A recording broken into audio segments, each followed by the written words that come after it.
Welcome to the Intellectual Freedom Movement. I'm your host, Harvey Dent, and tonight I'm going to show you how to pay your bills using your secret account. Nah, just kidding.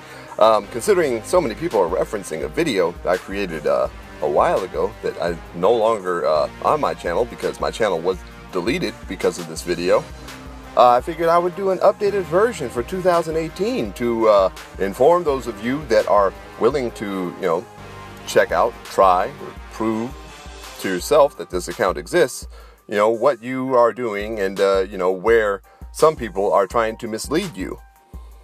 That's right, there are people out there that are trying to mislead you. It's their job because they don't want you to know the facts. They don't want you to know the truth, and they want to misdirect you and have you latch on to another entity that is not responsible for the stolen identity that was used to create your account at the Federal Reserve that I will be referencing throughout this video. Alright, know it or not, your social security number is tied to an account number, a private trust account that is held at the Federal Reserve. This reserve account shadows you throughout your life, basically paying out your lenders immediately, relieving them of any liability while sticking you with the bill, and you continue to make payments. Now, once I went public with this information in late June, early July of 2017, people appeared from out of nowhere and started chanting about a TDA account. A TDA account. Well, this is a Treasury Direct account. If you did not know this or not, the Treasury is a commercial consumer bank. Okay? It exists below the Federal Reserve. You can have many TDA accounts, bank accounts, PayPal accounts, all these sub accounts. These are all consumer banks. See, what they're doing is they're trying to distract your attention from the entity that stole your identity where your private trust is held, the Federal Reserve, which is a private bank.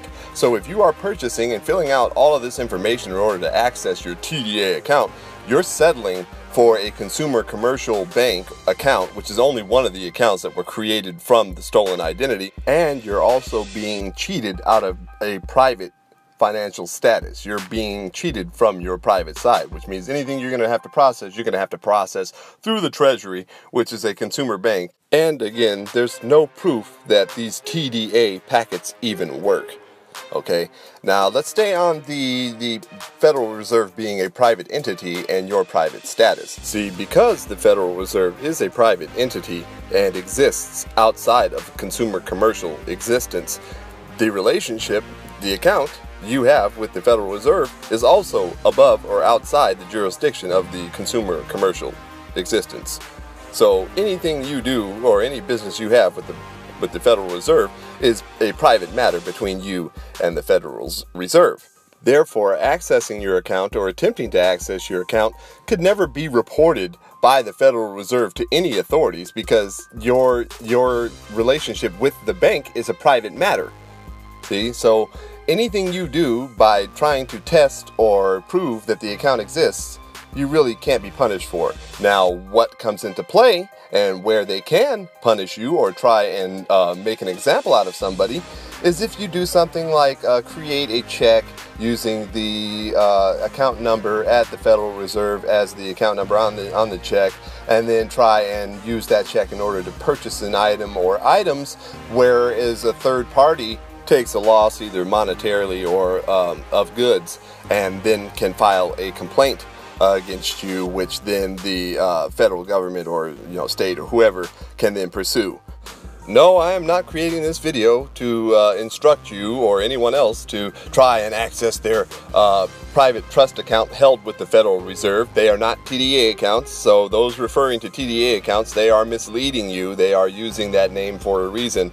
They are Federal Reserve private trust accounts, and as long as there's no third party involved in the transactions that you attempt to make in order to prove that the account exists to yourself, then there can't be anything done legally against you for accessing it. Again, those that have attempted to access it, using ACH method to pay a bill or to purchase something, have had little to no success at all. So if the attempt is to just prove it to yourself that the account exists, then have at it. But if the attempt is in order to pay a bill that you can't come up with the money to pay, chances are that bill is going to be reversed and you're going to end up on the hook to pay the bill anyway, plus some late fees. Well, if you like what I'm doing here, why don't you go ahead and click that like button. You know you want to like it. Subscribe, share, comment, dislike. Do something so your brothers and sisters know that you're alive out there. Like creating a thumbnail that will create a whole lot of interest and a whole lot of people thinking that, hey, Harvey updated his Pay Bills Now video.